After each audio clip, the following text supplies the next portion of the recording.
ഇന്ന് നമ്മൾ തയ്യാറാക്കുന്നത് അടിപൊളിയായിട്ടുള്ള നല്ലൊരു സ്നാക്കാണ്.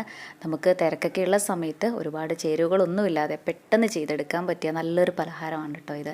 അപ്പോൾ നമുക്ക് എങ്ങനെയാണ് ഈസി ആയിട്ടുള്ള ഈ ഒരു സ്നാക്ക് റെഡിയാക്കുന്നതെന്ന് നോക്കാം. ഇതിനായിട്ട് ആദ്യം നമുക്ക് എടുക്കേണ്ടത് ബ്രെഡാണ്. ഞാൻ ദാ ഇവിടെ 4 സ്ലൈസ് ബ്രെഡാണ് കേട്ടോ എടുത്തിട്ടുള്ളത്. ഇനി ബ്രെഡ് നമുക്ക് ഇതാ ഇങ്ങനെയൊന്ന് കട്ട് ചെയ്തിട്ടെടുക്കാം.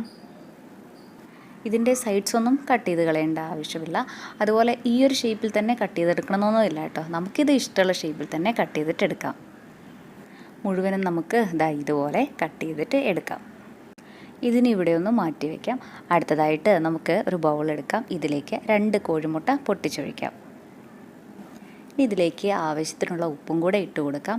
ഒപ്പം തന്നെ 1/2 ടീസ്പൂൺ ചില്ലി ഫ്ലേക്സും കൂടെ ചേർക്കാം. ചില്ലി ഫ്ലേക്സ് ഒക്കെ നമ്മുടെ എരിവിനനുസരിച്ചിട്ട് നമുക്ക് ചേർക്കാം. ഇപ്പോൾ ചില്ലി ഫ്ലേക്സ് കയ്യിലില്ലെങ്കിൽ ഇതിന് പകരമായിട്ട് പച്ചമുളക് പൊടിയായിട്ട് അരിഞ്ഞത് ഇട്ട് കൊടുത്താലും മതി കേട്ടോ. ഇനി ഇത് ഇതുപോലെ നന്നായിട്ടൊന്ന് ബീറ്റ് ചെയ്തിട്ടെടുക്കാം.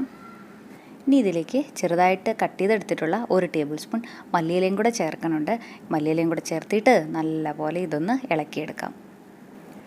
ഇതും നമുക്കിവിടെ ഒന്ന് മാറ്റി വയ്ക്കാം. അടുത്തതായിട്ട് നമുക്ക് എടുക്കേണ്ടത് ബ്രെഡ് ക്രംസ് ആണ്. ഞാൻ 3 സ്ലൈസ് ബ്രെഡ് മിക്സിയിലൊന്ന് പൊടിച്ചെടുത്ത ശേഷം നല്ലപോലെ ചൂടാക്കി എടുത്തിട്ടുള്ളതാണ്.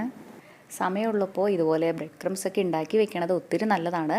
നമുക്ക് ഇതുപോലത്തെ സ്നാക്സൊക്കെ ചെയ്യണ സമയത്ത് അപ്പോൾ നമുക്ക് പെട്ടെന്ന് എടുത്ത് തന്നെ ഉപയോഗിക്കാമല്ലോ. ഈ ബ്രെഡ് ക്രംസിലേക്ക് 1 ടീസ്പൂൺ ഒറിഗാനോ കൂടെ ചേർക്കുന്നുണ്ട്. ഒറിഗാനോ ചേർക്കണമെന്ന് നിർബന്ധമൊന്നുമില്ല കേട്ടോ. കയ്യിലുണ്ടെങ്കിൽ മാത്രം ചേർത്താൽ മതി. ചേർത്തി കഴിഞ്ഞാൽ നമ്മുടെ ഈ ഒരു സ്നാക്ക് റെഡിയാക്കി വരുന്ന സമയത്ത് നല്ലൊരു ഫ്ലേവർ കൂടി ഉണ്ടാവും. ഇതിങ്ങനെ നല്ലപോലെ ഒന്ന് മിക്സാക്കി എടുത്തു കഴിഞ്ഞാൽ ഇതിലേക്ക് 1/4 ടീസ്പൂൺ ചില്ലി ഫ്ലേക്സ് ആണ് കേട്ടോ ഇട്ട് കൊടുക്കുന്നത്. ചില്ലി ഫ്ലേക്സ് ഒക്കെ നമ്മുടെ എരിവിനനുസരിച്ചിട്ട് വേണം ചേർക്കാനായിട്ട്. ഇനി ഇതെല്ലാം കൂടെ നന്നായിട്ടൊന്ന് മിക്സാക്കി എടുക്കാം.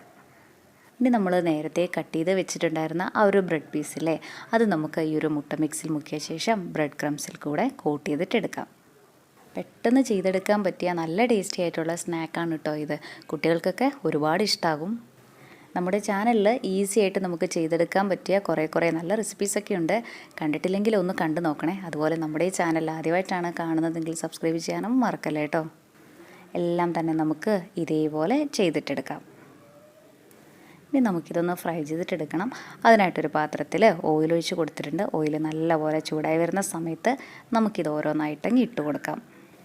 ഹൈ ഫ്ലെയിമിൽ തന്നെ വെക്കാം കേട്ടോ. ഇതിനങ്ങനെ ഒത്തിരി വേവൊന്നും ഇല്ലല്ലോ. 1 മിനിറ്റൊക്കെ മതിയാകും. അപ്പോഴേക്കും തന്നെ നമുക്കിത് നന്നായിട്ട് മുരിഞ്ഞ് കിട്ടും. ഇവിടെ നല്ലപോലെ മുരിഞ്ഞ് കിട്ടിയിട്ടുണ്ട്. ഈ ഒരു പാകമായാൽ മതി. ഇനി നമുക്കിത് എണ്ണയിൽ നിന്ന് കോരി മാറ്റാം. എല്ലാം തന്നെ നമുക്ക് ഇതേപോലെ ഫ്രൈ ചെയ്തിട്ടെടുക്കാം. നല്ല ടേസ്റ്റി ആയിട്ടുള്ള സ്നാക്കാണ് കേട്ടോ ഇത്. ഒരുപാട് സമയവും ഒത്തിരി ചേരുവകളൊന്നുമില്ലാതെ ഈസി ആയിട്ട് തന്നെ നമുക്കിത് തയ്യാറാക്കാനും പറ്റുമല്ലോ. ഇഷ്ടമായി കഴിഞ്ഞാൽ ഒരു തവണ ഇതേപോലെ ഒന്ന് തയ്യാറാക്കി നോക്കണേ. എന്നിട്ട് അഭിപ്രായം പറയാൻ മറക്കല്ലേ കേട്ടോ. താങ്ക്